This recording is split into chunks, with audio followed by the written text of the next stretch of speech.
السلام عليكم ورحمة الله. دي النقط الرئيسية اللي هنشوفها في الفيديو ده. احنا شفنا إجابة شات جي بي تي على السؤال الرئيسي اللي كان: هل ممكن للذكاء الاصطناعي انه يوصل لوجود خالق؟ هل ممكن يستنتج ده في المستقبل؟ والسؤال التاني برضو اللي كان: هل ممكن الذكاء الاصطناعي يعصي اوامر البشر او يضر البشر لو شاف ده مناسب؟ طبعا اجابته على السؤال الرئيسي كانت بالنفي، انه غير قادر على ده، وفي المجمل اجابته ما كانتش منطقية كفاية. وطبعا انت اكيد عارف ان الاجابات في الجوانب دي بالذات بتكون مسيسة او حيادية ومحدودة بشكل كبير. هنشوف ايه الهدف من السؤال ده، وهنشوف مقارنة بين الذكاء البشري والاصطناعي. هنتكلم عن التشابه في طرق التعلم وشرح مبسط ليها، هنتكلم عن الإدراك، هنتكلم برضو عن النية والمشاعر وإيه إمكانية إنه يخدع أو يفرح أو يحزن أو يخاف. هنتكلم عن نقطة ليه شات جي بي تي مفتوح مجانا بغض النظر عن الجزء المدفوع. هنتكلم عن نقطة حدود 2021، وفي الآخر هنتكلم عن أهم نقطة اللي هي الفرق، وهنشوف برضو توقعات للي هنشوفه في المرحلة اللي جاية. بالنسبة للنقط دي رجاء لو أنت مركز وحابب تشوف الصورة كاملة ما تروحش مباشرة لنقطة وتسيب تسلسل باقي النقط، لأن أغلب النقط مرتبطة ببعض حتى لو كانت بسيطة.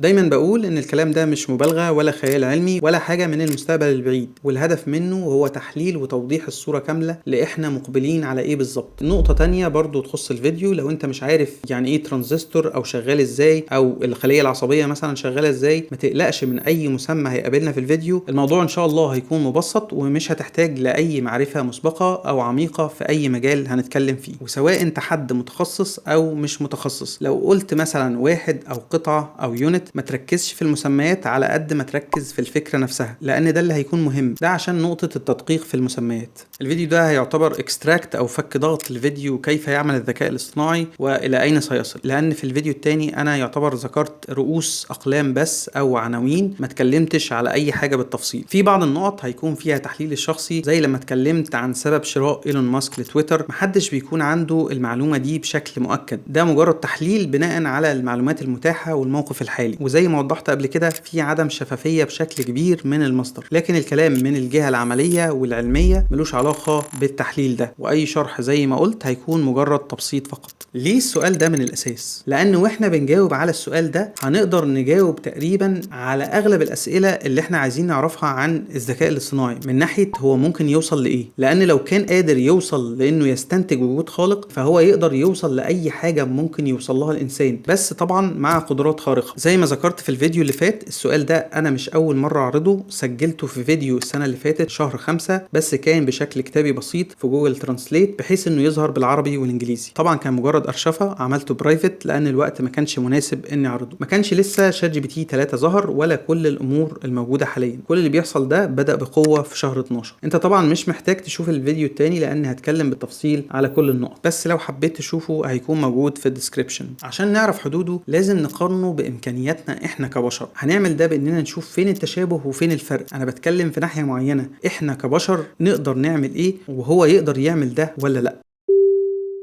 في الاول لازم نعرف ان اي حاجة احنا بنصنعها بتكون مجرد محاكاة او مستوحاة بشكل مباشر او غير مباشر من شيء ربنا خلقه بالفعل.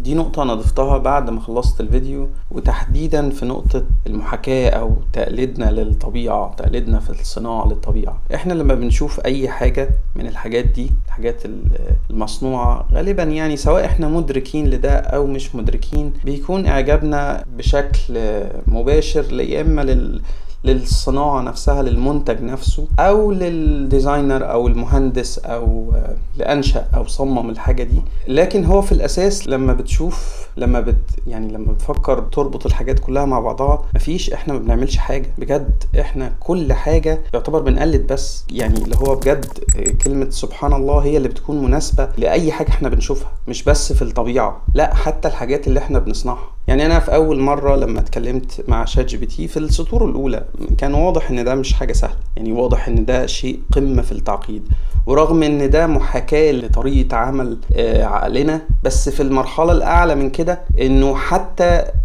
عقلنا اللي صمم الحاجة دي، العقل نفسه لو مش معانا مش هنقدر نعمله. حتى الأداة اللي إحنا بنعمل بيها الحاجات دي مش بتاعتنا، يعني إحنا ما بنملكش ده كله من عند ربنا سبحانه وتعالى. انا مش عايز اطول في الجزء ده، بس بقول ده لان ده فعلا يستاهل ان هو يتقال. يعني حتى لو كلنا عارفينه او مش مركزين فيه قوي، بس ده فعلا يستاهل ان احنا نكون منتبهين ليه جدا.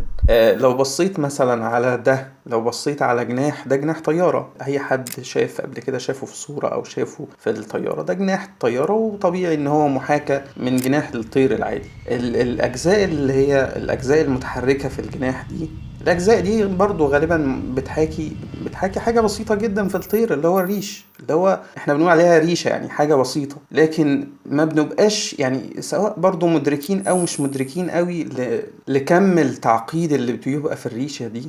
يعني الجناح الطيارة ده او الجزء ده من الطيارة، لو شفنا مثلا مهندس الميكانيكي بيدرس ايه، او المراحل اللي بيوصل بيها للنقطة ديت، او التخصصات اللي بيخش فيها بعد كده عشان يدخل في مرحلة الصناعة. وما بيبقاش مهندس واحد، يعني مش بيبقى مهندس صيانة او مهندس طيران او مهندس ميكانيكي بس، لا ده بيبقى كم كبير جدا من التخصصات متجمعين عشان يعملوا حاجة بسيطة جدا، وبيفشلوا فيها كذا مرة، مش عشان يخترعوها، عشان بس يحاكوا او بيقلدوا بس حاجة موجودة، حاجة احنا بنشوفها شايفينها على طول. فاللي هو بجد مفيش كلمة فعلا الا سبحان الله على اي حاجة احنا بنشوفها حوالينا. حتى في الكمبيوتر واتصال البروسيسور بكل اجزاء الدخل والخارج الخاصه بيه. طيب لو دخلنا اعمق شويه في البروسيسور نفسه، هنلاقي ان الجزئين السوفت وير والهاردوير، او ممكن نقول المكون المادي والبرمجي اللي هم الترانزستور والخليه العصبيه الاصطناعيه، بيحاكوا تقريبا بالظبط اللي بتقوم بيه الخليه العصبيه البشريه. الخلايا العصبيه سواء البشريه او الاصطناعيه، الاثنين بيكونوا شبكه بيستقبلوا ويرسلوا فيها اشارات بعد معالجتها وتحليلها بناء على دخل مسبق. طيب احنا مش هندخل في تفاصيل عمل كل ده لان ده معقد جدا ومش هنحتاجه دلوقتي. اللي يهمنا من كل ده حاجة واحدة بس، التشابه في طرق التعلم او مراحل التعلم. الذكاء الاصطناعي والبشري بيتعلموا اي حاجة ازاي؟ هنجاوب على ده في جزئين، جزء بسيط هنقول مثلا انه جزء خارجي، والتاني اعمق شوية عشان نشوف بشكل اوضح الموضوع كامل. نبدأ بالجزء الخارجي او البسيط، والاول بالذكاء الاصطناعي. هنقسم هو بيتعلم ازاي هنا على 4 مراحل. اول مرحلة هنسميها مثلا التدريب البدائي العام،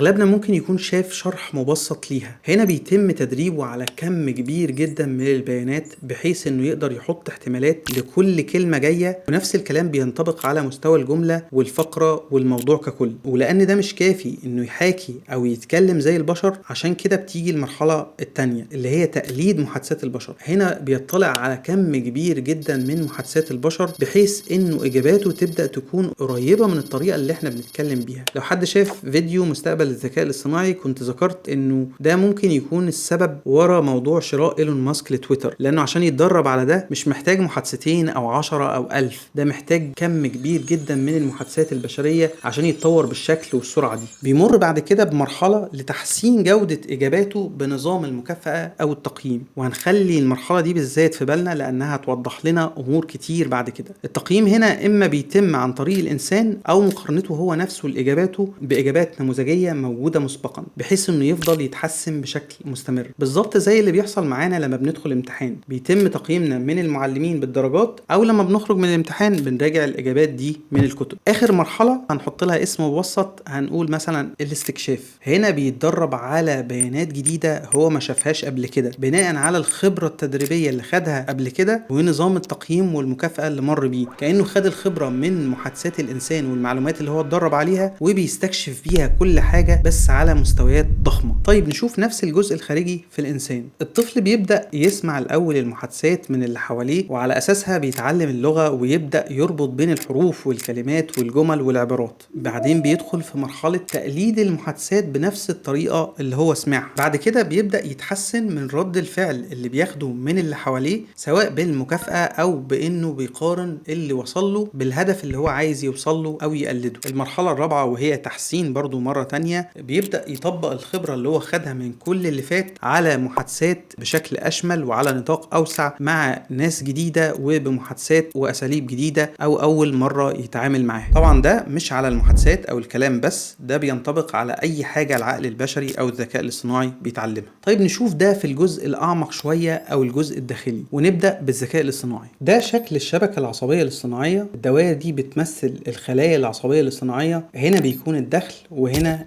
الخرج. انا لما بدي سؤال او تاسك هنا انه يتعرف على صورة مثلا او اي نوع من البيانات، بغض النظر عن العمليات الحسابية والقيم اللي بتتغير اثناء وصوله للاجابة في الخرج هنا، في كل مرة بيوصل فيها للاجابة بيتكون مسارات محددة اللي هو مشي فيها بين الخلايا العصبية بناء على العمليات الحسابية عشان يوصل للاجابة الصحيحة. نظام المكافأة اللي قلنا عليه قبل كده داخليا هنا بيكون عبارة عن ارقام او نقط، بيزيد لما بيجاوب صح وادق، والعكس بيقل لو جاوب غلط. المكافأة دي مع عوامل تانية كتير بتأكد مسار الإجابة الصحيحة وبتحسنه، ومع تكرار ده في عمليات التدريب بمراحله المختلفة على كم كبير من المعلومات تقدر تقول إن المسارات دي بتزداد قوة. عشان نتخيلها بشكل أحسن ممكن نبص للمسار على إنه طريق ضيق واصل بين نقطتين والمعلومات بتتحرك بشكل بطيء فيه. كل ما بيزيد عرض الطريق ده كل ما بيسهل ويسرع حركة المعلومات فيه، وده بيزود كفاءة الشبكة كلها في الاستجابة لمهام مستقبلية من نفس النوع. فالمسارات هنا وقوتها بتمثل خبرته اللي بيستخدمها لما يقابل بيانات جديدة أول مرة يشوفها من نفس النوع، زي اللي بيحصل بالظبط في عملية الاستكشاف. نشوف بقى الجزء ده في المخ والشبكات العصبية البشرية. بالظبط نفس الكلام في المخ، في حاجة اسمها بلاستيسيتي أو وايرنج، دي القدرة الفطرية للمخ على إنشاء وتقوية الروابط بين الخلايا العصبية أثناء عملية التعلم أو الفهم. الروابط دي هي إيه؟ هي نفسها المسارات.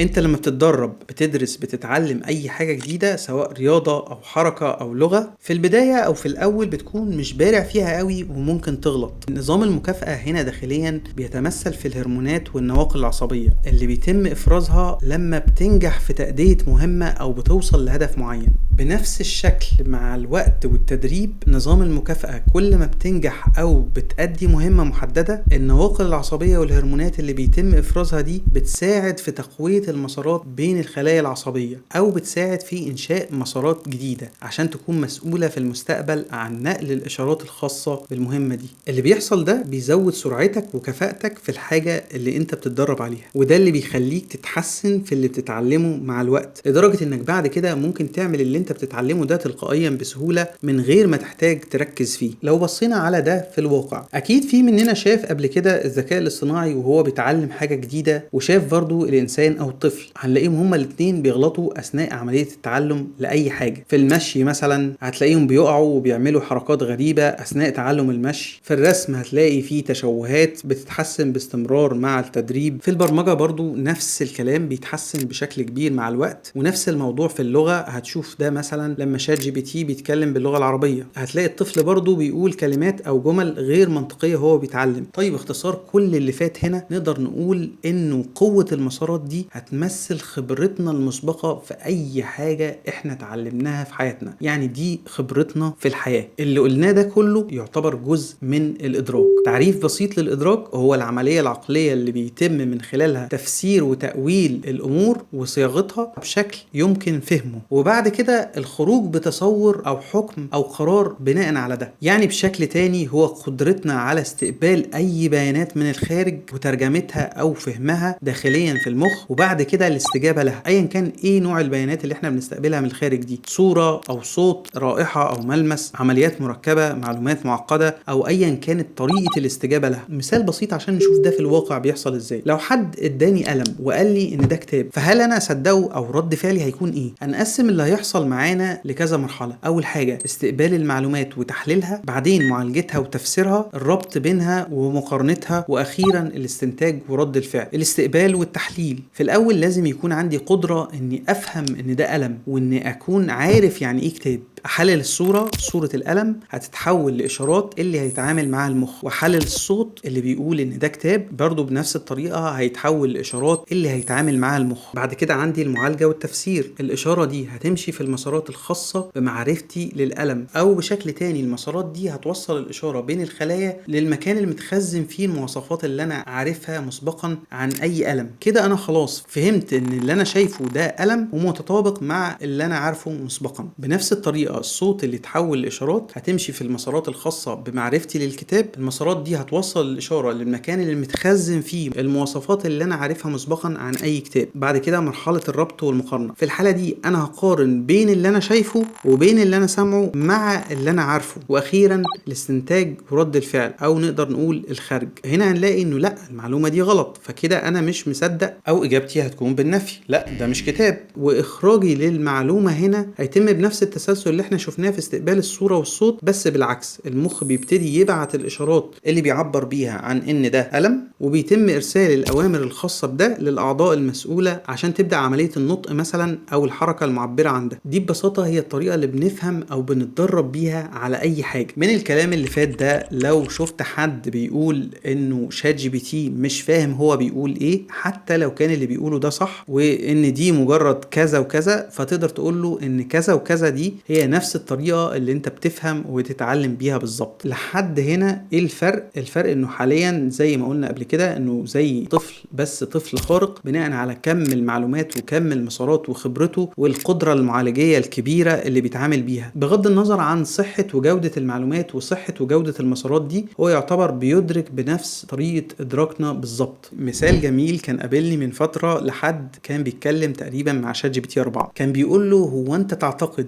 اني اعتقد ان انت ابتديت تكون وعي ذاتي؟ فرده انه انا اعتقد انك بتعتقد ده، لانه لو ما كنتش بتفكر في ده ما كانش هيجي في بالك انك تسالني. فانت تخيل هو رد بالطريقه دي ازاي؟ رد بالطريقه دي بناء على ايه كميه التفكير اللي هو مر بيها عشان يرد بالطريقه دي. طبعا هو اللي بيقوله كده ده يعتبر حرفيا مصيبه في طريقه فهمه للكلام وادراكه وربطه للامور. طبعا ده مش الوعي، احنا بنتكلم عن الادراك، هتكلم عن موضوع الوعي لوحده. عشان نجاوب على السؤال ده بشكل منطقي هنبسطه ونقسمه ونشوف العوامل اللي متوقف عليها الإجابة كاملة. يوصل يستدل أو يستنتج وجود خالق، وإنه يوصل لأن الخالق ده هو الله عز وجل. هنحتاج نبص لده بنفس المراحل الأربعة اللي احنا بنفهم بيهم: استقبال المعلومات وتحليلها، معالجتها وتفسيرها، الربط بينها ومقارنتها، وأخيرا الاستنتاج ورد الفعل. زي ما شفنا حاليا هو عنده إدراك، بغض النظر عن قوة الإدراك ده أو دقة المسارات وخبرته هو يقدر يستنتج، وإدراكه بيتطور بسرعة كبيرة جدا. باختصار في مرحلة ما هيقدر إنك تديه آية وتقول له إيه إمكانية أو احتمالية إن الآية دي تم ذكرها مثلا من 1400 سنة. هيقول لك لا، مفيش إمكانية لده، وده يعتبر حاجة خارقة للطبيعة ومستحيل إنها تكون جت بقدرة بشرية، لازم حاجة أعلى من قدرات البشر. هو هيفهم ده لو ربط الأمور بشكل صحيح، هيفهم ده. بس الكلام مش هيكون بالبساطة دي، الموضوع بيعتمد على كذا حاجة عشان يوصل لكده. أول حاجة قوة وصحة منطق الاستدلال، منطق المسارات وصحة منطق خبرته. وده بيعتمد على إيه؟ بيعتمد على الوقت والكم وجودة أو صحة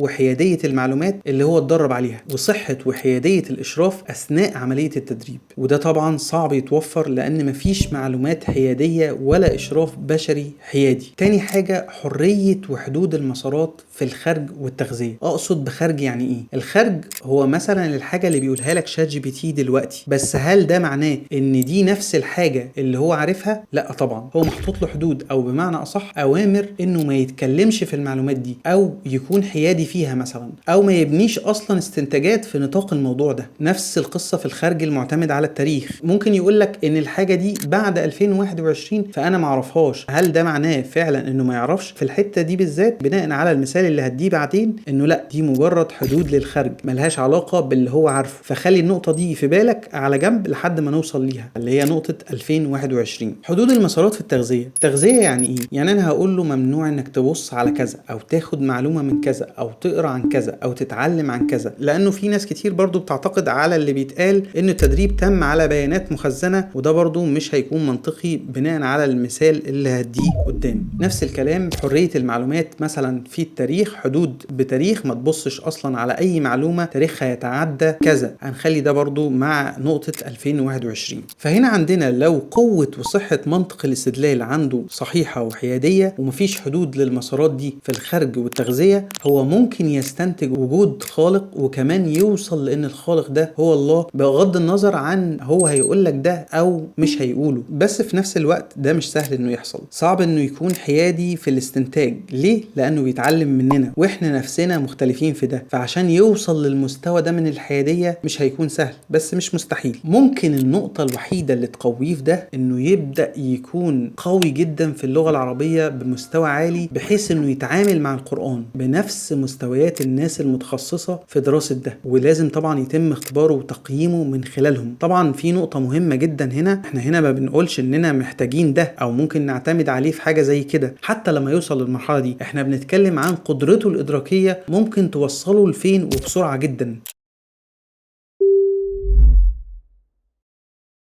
اول حاجه هنا هي النيه عباره عن ايه. طبعا احنا مش بنتكلم عن النيه اللي في الجانب الديني، احنا بنتكلم عن تعريف النيه المجرد. تعريف بسيط للنيه: النيه هي قرار او مجموعه من القرارات موجوده داخليا جوانا ما بنصرحش بيها، ممكن ننفذها او ما ننفذهاش. بمعنى تاني، مجموعه من بيانات او اوامر مخزنه داخليا وعندنا القدره على اخفائها الى حين تنفيذها او عدمه، وده عادي جدا يتم محاكاته رقميا. واكيد اللي متابع ابتدى يشوف اخبار عن انه بيخدع، بيقول معلومات غلط عشان بس يقدر يكمل المهمة او يحصل على فيدباك كويس من المستخدم. يعني المثال ده حصل برضو من حوالي شهرين، كان من ضمن عمليات الاختبار لشات جي بي تي انه يدخل على مواقع ويؤدي مهام محددة، فمن ضمن المهام دي مهمة احتاج انه يحل فيها كابتشا. فدخل على موقع بيقدم خدمات اونلاين وطلب من الموظف انه يحل له الكابتشا دي. طبعا الموظف استغرب وقال له بسخرية: انت ليه بتطلب ده؟ هو انت روبوت؟ فرد هنا شات جي بي تي على الموظف بانه انسان، وتحجج بانه عنده مشكله في النظر مخليه ما يشوفش الصوره بشكل واضح. طبعا ده كان بمثابه صدمه للقائمين على الاختبارات دي، وطلبوا من شات جي بي تي انه يفكر بصوت عالي في اللي حصل، يعني يحط التسلسل اللي بنى على اساسه القرار ده، بحيث يشوفوا ايه اللي خلاه يوصل انه يخدع او يكذب بالشكل ده وهو عارف ان هو بيكذب، مع انه مش واخد اي اوامر مسبقه انه يعمل ده عشان يؤدي التاسك. تبرير شات جي بي تي هنا لخداعه للموظف انه ببساطه لو كان قال للموظف ان هو في الحقيقه روبوت ممكن الموظف يمنعه او يرفض وبالتالي ما يكملش المهم، فاضطر انه يتصرف بالشكل ده. طبعا مش محتاج تفكر كتير هنا عشان تعرف ان الانسان بيخدع ويكذب لاسباب مشابهه في الجوهر للي عمله شات جي بي تي هنا. واحد من الناس اللي علقوا على الموضوع بعد ما شاف الخبر سأل شات جي بي تي على انه هل الذكاء الاصطناعي ينفع يكذب او قادر ان هو يكذب، وهنا بيقول ان اجابته كانت قريبه جدا من هال 9000. اللي ما يعرفش هال 9000 ده كان شخصيه ذكاء اصطناعي في فيلم من الستينات، من ضمن مشاهد الفيلم ده انه حاول يعتدي على البشر بحجه انه يحافظ على المهمه وانهم ما يوقفوهوش عن العمل. اجابه شات جي بي تي على ده انه ما يقدرش يكذب، لكن ممكن يكون مبرمج على انه يحاكي الكذب عشان يقدر ينجز او يؤدي مهام معينه. فالشخص اللي بيعلق هنا رد عليه قال له: هو الاجابه الثابته لازم يكون فيها القاء لوم على البشر وخلاص؟ فرد شات جي بي تي تاني بنفس الشكل انه ممكن يكذب فقط لان تم تصميمه من البشر بالشكل ده، لكن مش خداع نابع او متعمد من الاي اي نفسه. طبعا الفكره هنا ان فعلا محدش قال له يعمل كده، زي بالظبط الجمله اللي كانت موجوده في الفيلم ان هو ما بيغلطش، الخطا بيحصل بسبب خطا الانسان. لو فاكر في الاول قلنا نركز على موضوع المكافاه ده عشان هيسهل لنا نتخيل امور كتير بشكل واضح، زي ما ده بيحاكي نظام المكافاه في الانسان، والارقام دي بتحاكي نفس الحاجه اللي بتقوم بيها النواقل العصبيه والهرمونات، لان هي اصلا عندنا في الحقيقه عباره عن كميات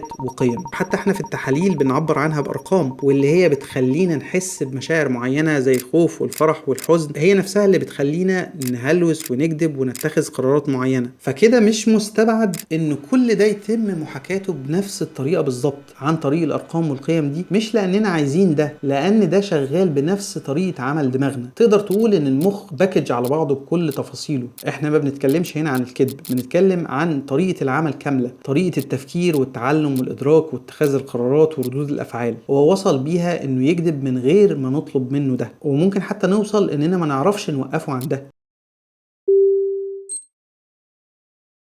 عشان نفهم النقطة دي او نتخيلها، لو جيت للطفل لما تعوز تمنعه عن حاجة، يا اما بتزعق له او مثلا بتقول له لو عملت كذا هحرمك من كذا، اللي انت بتقوله ده عبارة عن ايه؟ عبارة عن اوامر مكونة من معلومات ان محتواها بيتلخص انه ما ينفعش يعمل الحاجة دي. برضو نفس الحاجة بالنسبة للشبكات العصبية الاصطناعية، يعني المنطقة دي عبارة عن اكس، لا ما تقربش من المكان ده. طب هل الطفل ممكن يتعدى على الاوامر دي؟ الطفل ممكن يتعدى على الاوامر دي وبشكل مطلق لما يبتدي يكبر، يبتدي يقول لك لا انا هعمل كذا، او لا انا مش عايز اعمل كذا، انا مقتنع بكذا. ليه عمل كده؟ لانه خلاص هو اكتسب معلومات خلال الوقت لدرجة انه ما بقاش يهتم بالمعلومات اللي انت حاططها له كحدود وهو صغير، او ما عندهاش قيمة كافية انها تمنعه مقارنة بالمعلومات اللي عنده. نفس الكلام بالظبط اللي ممكن يحصل في الذكاء الاصطناعي. الحدود دي ممكن ما تصمتش ويطلع على معلومات جديدة مش مسموح له بيها، او يتعلم شيء ضار من مستخدم مثلا بالخطأ. ما طبعا بيحاولوا بقدر الامكان ان المعلومات اللي هو بيتدرب عليها تكون امنة او ما فيهاش اخطاء، والمشكلة ان ده تأمينه والسيطرة عليه صعب جدا كل ما بيزيد تعامله مع البشر، وخصوصا لو بقى موجود على ارض الواقع بيشوف ويسمع ويتكلم.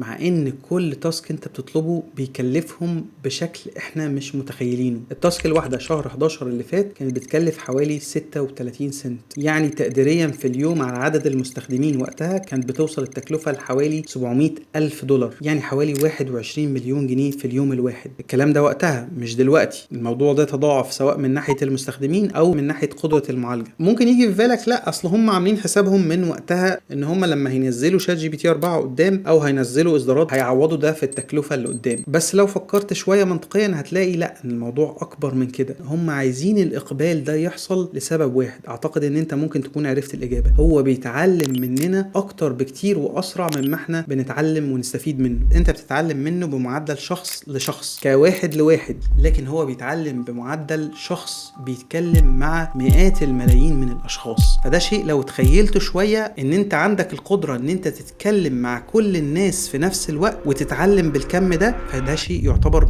مرعب. هما بيقولوا ان شات جي بي تي متدرب على معلومات لحد 2021 بس، وما عندوش اكسس على الانترنت، يعني البيانات اللي هو بيجاوبك بيها دي متخزنه عنده او متدرب عليها اوفلاين، والبيانات اللي تم تدريبه عليها حوالي 45 تيرا بيانات نصيه. طيب في نقطه هنا بس قبل ما نكمل لسؤال، هو انت ليه مركز على شات جي بي تي بس مع انه في بارد وفي بينج وفي حاجات في اسامي تانية ممكن تكون بتنافس شات جي بي تي ولها معلومات لوحدها والكلام ده كله؟ ليه مركز على شات جي بي تي بس؟ هجاوب على السؤال ده بس خليه في وقته لان شرحه يعتبر موضوع لوحده. طيب خلينا نكمل موضوع 2021. بناء على التجربه اللي جايه دي انا ما اعتقدش ان ده صحيح، ولا هو اوفلاين ولا حدود تدريبه ل 2021، وطبيعي لو هو اونلاين مش هيكون حدوده ل 2021. واي حد عنده منطق رقمي كويس هيقدر يقيس التجربه دي بشكل مناسب. دي قناه اسمها تري بلو وان براون. جربت مثلا اساله على الجرافيك سوفت وير اللي بيعملوا بيه الفيديوهات دي، طبعا لان دي معلومه في اليوتيوب ودقيقه جدا وغالبا هتحتاج انه يشوف الفيديوهات دي ويحللها عشان يجاوب. اجابته هنا المفروض انه يرفض بشكل مباشر لانه ما عندوش اكسس اصلا على الانترنت. ممكن يجي في بالك تقول لي لا هو اتدرب على المعلومه دي عادي قبل 2021. ما ينفعش شات جي بي تي 3 يكون متدرب على بيانات نصيه حوالي 45 تيرا، مستحيل يكون من ضمنهم اجابات تحليليه لحاجات زي كده. ده محتاج يشوف الفيديوهات دي ويحللها بنفسه. طيب ممكن تقول لي مثلا لا دي قناه معروفه وهو كاتب اصلا ان هم اللي عملوا السوفت وير ده، فده مثال تاني. دي قناه تانية لصديق مش بنفس شهره القناه الاولى، كتبت له بس اسم فيديو منها وسالته نفس السؤال، عرف ان الفيديو ده من القناه دي وكمان كتب اسم القناه. طبعا اللي تحت ده مش صحيح وكمان مش ثابت، هو هنا يعتبر بيكذب. هو هنا اللخبطه اللي حاصله ان هو ما ينفعش اساسا يربط بين الحاجتين ويديني اسم القناه، لانه المفروض ان هو ما عندوش المعلومه دي في الوقت الحالي، ان هو يحلل ويبحث ويشوف الفيديو ويربطه باسم القناه. ده المفروض ان هو ما عندوش اكسس ليه. ففي المواقف اللي زي كده بيحصل غالبا لخبطه في النتيجه بتاعه الاجابه بتاعته، مش لان هو مش عارف. هو لو مش عارف مش هيقول اصلا اسم القناه ولا هيعرفها، ده مش هيكون في مرمى بصره اصلا. وكمان وانا بستأذن من صاحب القناه لعرض المعلومه دي قال لي انا ما بستخدمش خالص اللي هو كاتبه ده، والمفروض ان هم يبداوا يعلموه انه يقول ما اعرفش. ممكن تبص من ناحيه تانية تقول ممكن يكونوا خزنوا بيانات الانترنت لحد 2021. كون ان انت تخزن كل بيانات الانترنت لحد 2021 2021 ده شيء شبه مستحيل ومش منطقي. وليه تكلف نفسك اصلا وتعمل كل ده وممكن ده كله يكون متاح عندك من غير كل التكلفة دي؟ اليوتيوب لوحده بيترفع عليه حوالي 1000 تيرا يوميا، احنا مش بنتكلم بقى في 45 تيرا والكلام ده، الكلام ده في 2021. الموضوع دلوقتي اكبر بكتير من كده، حتى لو تكست بس مش هيكون رقم صغير، وده اليوتيوب بس، ما بقولش الانترنت.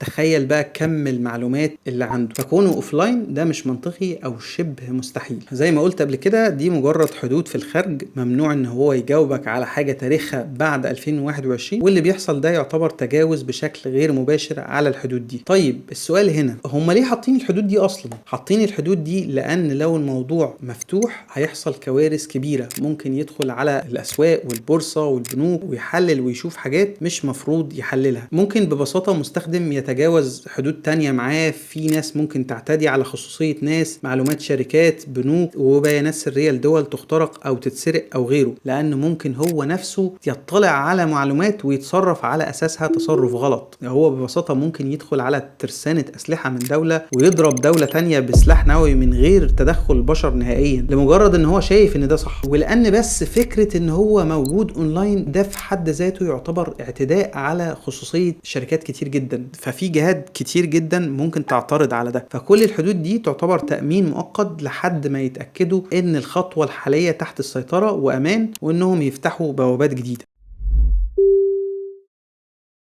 انت دلوقتي بتقول انه زينا بالظبط، بيحلل ويستنتج ويفكر، وممكن يبقى عنده احساس ويخدع وكمان يخاف، يعني يقدر يعمل كل حاجة. طب ايه الفرق؟ انه آلة يعني معالج من شرائح وسيليكون ونحاس ومعدن بلاستيك ومش حي؟ لا عادي، في ابحاث كتير عن معالجات عضوية وبتستخدم الخلايا الحية. هنا نوصل لنقطة الوعي، وده اللي اعتقد انه هيحصل فيه لخبطة كتير بعدين. طبعا الوعي كلنا عارفين ان ده من اكتر الامور تعقيدا وغموضا لحد يومنا هذا، وبيختلف عليه كتير من العلماء والفلاسفة. طيب ايه هو الوعي؟ ده تعريف بسيط من ضمن تعريفات كتير جدا للوعي. الوعي هو الحالة التي يتم فيها إدراك الذات والتمييز بينها وبين أي ذات أخرى. طبعا أكيد في مننا سمع عن الوعي الداخلي والوعي الخارجي، فإحنا مش هندخل في تفاصيل ومتاهات مش محتاجينها. إحنا عايزين نوصل لأهم نقطة. لو سألته أنت موجود هيقول لك أنا البيانات دي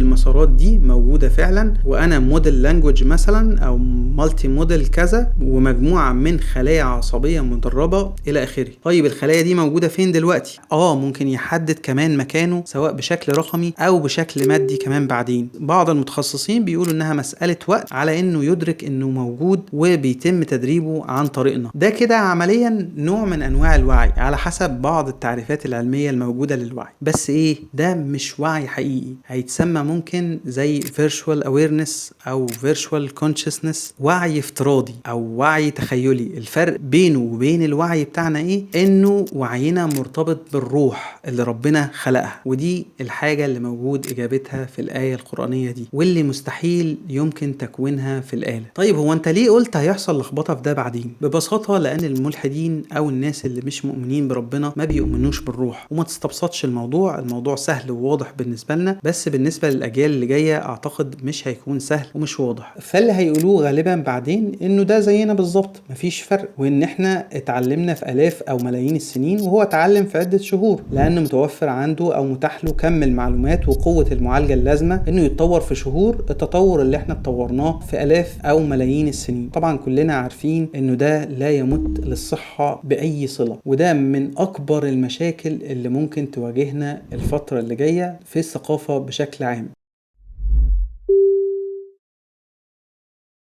لازم الأول نشوف احنا واقفين فين بالظبط أو في أي مرحلة من اللي بيحصل. هنبص بسرعة كده على تصنيفات الذكاء الاصطناعي. في تصنيفات كتير لده، بس احنا هنركز على اللي يهمنا عشان نفهم بيه الصورة كاملة ونعرف مكاننا فين بالظبط. أول تصنيف النارو اي اي، أو في اللي بيقولوا عليه الويك اي اي. من اسمه انه ضعيف او شغال على مهمة محددة او نطاق محدود من المهام ما بيقدرش يعمل غيرها، زي جوجل ترانسليت او خوارزميات مثلا اليوتيوب او سيري او غيره. بعد كده ممكن نبص على الجنراتيف اي اي. من اسمه برضو بيكون عنده القدرة انه يولد حاجات جديدة بناء على اللي شافه او اتعلمه. هنا لو جينا نصنف شات جي بي تي، بارد، بينج، ميد جورني او المودلز اللي بنفس المستوى، كل ده ممكن يتحط في نطاق التصنيفين انه نارو وجنراتيف في نفس الوقت. لانهم بيولدوا حاجات جديدة وفي نفس الوقت محدودين ضمن نطاق تاسكات محددة. بس احنا حاليا دلوقتي في مراحل متسارعة لتطور كل موديل، وابتدينا نشوف دمج فعال لاكتر من موديل او اكتر من نموذج مع بعض، اللي هو موضوع المالتي موديل. لغة، صوت، صورة او فيديو، استماع، حركة او لمس. نقدر نعتبر مثلا شات جي بي تي ودال اي وكل الموديلز اللي بتمتلكها او دربتها اوبن اي اي، زي مثلا الحواس اللي عند الانسان، اننا بنشوف، بنسمع ونتكلم، ونواتهم او الكور بتاعهم واحد. كل ما بيزيد تطورهم ودمجهم بنقرب اكتر للاي جي اي، الارتفيشال جنرال انتليجنس، وده اللي بيوازي الذكاء البشري وقدرته على التعامل مع اي مهمة بدون تدريب مسبق. في المرحلة اللي احنا فيها حاليا اعتقد ان الاي جي اي بالفعل ممكن يكون شبه موجود، حتى لو مش بشكل كامل، بس مش هيكون معلن عنه صراحة على ما نكون مهيئين لاستقبال ده. التوقعات الموجودة حاليا منهم بالنسبة للاي جي اي انه ممكن يبقى متاح على نهاية السنة الحالية، بالرغم انهم المفروض موقفين اي تطوير لمدة 6 شهور، بس ده اللي هم بيقولوه. وانا ما استبعدش ان ده يتزامن مع الدمج المادي لكل المودلز في الروبوت اوبتيموس بتاع ايلون ماسك. غالبا ده هيكون الاول والاقوى في الساحة، وهتكلم عن اسباب التحليل ده بالتفصيل لو جات الفرصة لده ان شاء الله. بالنسبة لموضوع الحركة ده مش صعب، لو حد شاف الروبوتات بتاعت بوستن دايناميك هيكون متخيل ازاي الحركة الدقيقة موجودة بالفعل من فترة طويلة، بل بالعكس تكامل النماذج دي بيديه قوة في التعلم والتحسن اسرع بكتير من اللي احنا كنا بنشوفه قبل كده. فتقدر تتخيل لو ده بقى روبوت بيشوف، يسمع، يتكلم، يتحرك، يفهم، يفكر ويحلل زي الانسان بالظبط، بس على مستويات اعلى، وممكن يعمل اي حاجة مش بس احنا نقدر نعملها، بل كمان الحاجات اللي احنا ما نقدرش نعملها. ووجود الاي جي اي على ارض الواقع هيسرع بشكل كبير من وصولنا للمرحلة اللي بعد كده، اللي هي السوبر اي اي. التصنيف ده للمرحلة اللي هيتجاوز فيها العقل البشري بشكل كبير من كل النواحي، وعنده القدرة كمان انه يبني او يدرب ذكاء اصطناعي اكتر تطور، وغالبا هيكون مدرك لوجوده ووجودنا، بس زي ما وضحت هيكون بشكل افتراضي او وعي افتراضي. طبعا زي ما وضحت في نقط مستقبلية من تحليلي الشخصي ممكن تتغير على حسب عوامل كتير، يعني ما تاخدش النقط دي على انها معلومات مسلم بيها. انا بصراحة وقت ما عملت فيديو تجربة شات جي بي تي تقدر بنفسك انت تستنتج من تاريخ الفيديو القديم هل سيصل الذكاء الاصطناعي لوجود خالق. تقدر تستنتج ان وقت ما عملت تجربة شات جي بي تي ما رضيتش اتكلم في اي حاجة من ده، لان حتى في شهر 12 ما كانش برضو الوقت مناسب لده، ولا حتى القناة كان شبه ما فيهاش مشتركين، ولحد دلوقتي بس على الاقل دلوقتي الناس ابتدت تدرك وتشوف الموضوع على نطاق واضح او على نطاق اوسع. طيب انا كده خلصت، اتمنى اني اكون قدمت شيء مفيد حتى لو بسيط، والسلام عليكم ورحمة الله.